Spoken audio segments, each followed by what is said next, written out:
We're looking at three big decisions from the United States Supreme Court this week. Obviously, we had Obamacare on Thursday and also a decision on discriminatory lending for mortgages. And this morning, we've just heard, Ren, that the court has upheld gay marriage relatively close, 5-4. Anthony Scalia, again, being one of the stick in the muds here. But tell us, why is this important to us and to our readers? A great thing for the country, but what does it mean for Wall Street? Before this decision, of course, you had states with varying laws. Some states approved gay marriage, others didn't. Some recognized other states' marriages performed in other states.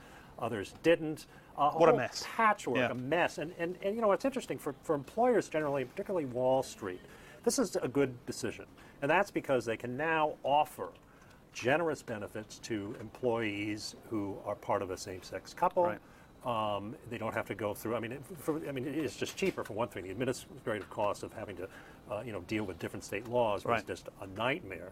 But also, they're now going to be able to offer these benefits to employees. It'll create a more diverse workforce, and it will allow them probably to compete better with Silicon Valley for top and diverse talent. That's been a problem before. It frees Wall Street up to compete better. I mean, it's not starting to make it a panacea, but at least it provides a slightly less unbalanced playing field. Yeah, and in all fairness, Wall Street was, for this decision from the get-go. I mean, they filed a brief with the Supreme Court earlier this year that said we would like this because it's going to make our life easier from a cost and administrative point of view, and it's going to allow us to, again, attract a better workforce and compete better with others for that talent. Okay. And what about the two decisions we saw on Thursday? We're in favor of one and against the other. Of course. I mean, this was, in a way, was kind of a silly case. I mean, it was a fight over a word. It's a question of semantics. What does state mean? Does state also include federal? I mean, there are these. The law created these health insurance exchanges. People can go on them, and if they are at a certain economic status, they can get subsidies, tax subsidies for buying insurance. The law said, well, you can do that if the state sets up the exchange. But whether you can do that if the federal government sets up the exchange was what the issue was. And it was clearly the intent that was supposed to happen. Right. But everyone knew this was a terribly drafted law because it was done at the last minute, and then it had this squeeze through Congress, and it never was fixed later. So there's probably a few other errors of grammar and syntax that the Republicans can go after.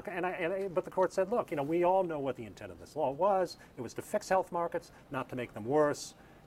Let's go on. Let's move on. This law is constitutional. Now the question is, are its opponents, particularly Republicans, Congress, going to keep at it?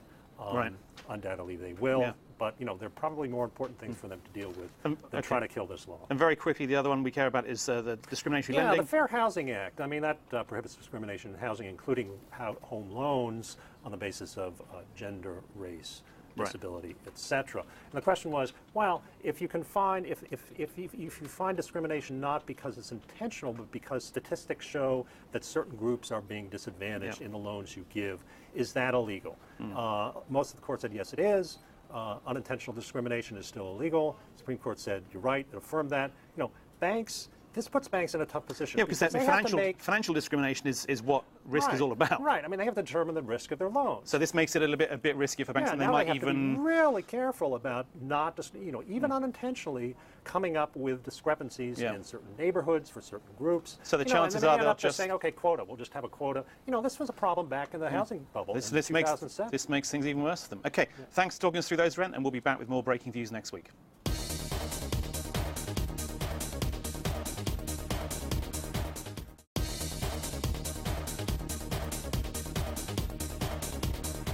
We're looking at three big decisions from the United States Supreme Court this week. Obviously, we had Obamacare on Thursday and also a decision on discriminatory lending for mortgages. And this morning, we've just heard, Ren, that the court has upheld gay marriage relatively close, 5-4. Anthony Scalia, again, being one of the stick in the muds here. But tell us, why is this important to us and to our readers? A great thing for the country, but what does it mean for Wall Street? Before this decision, of course, you had states with varying laws. Some states approved gay marriage, others didn't. Some recognized other states' marriages performed in other states.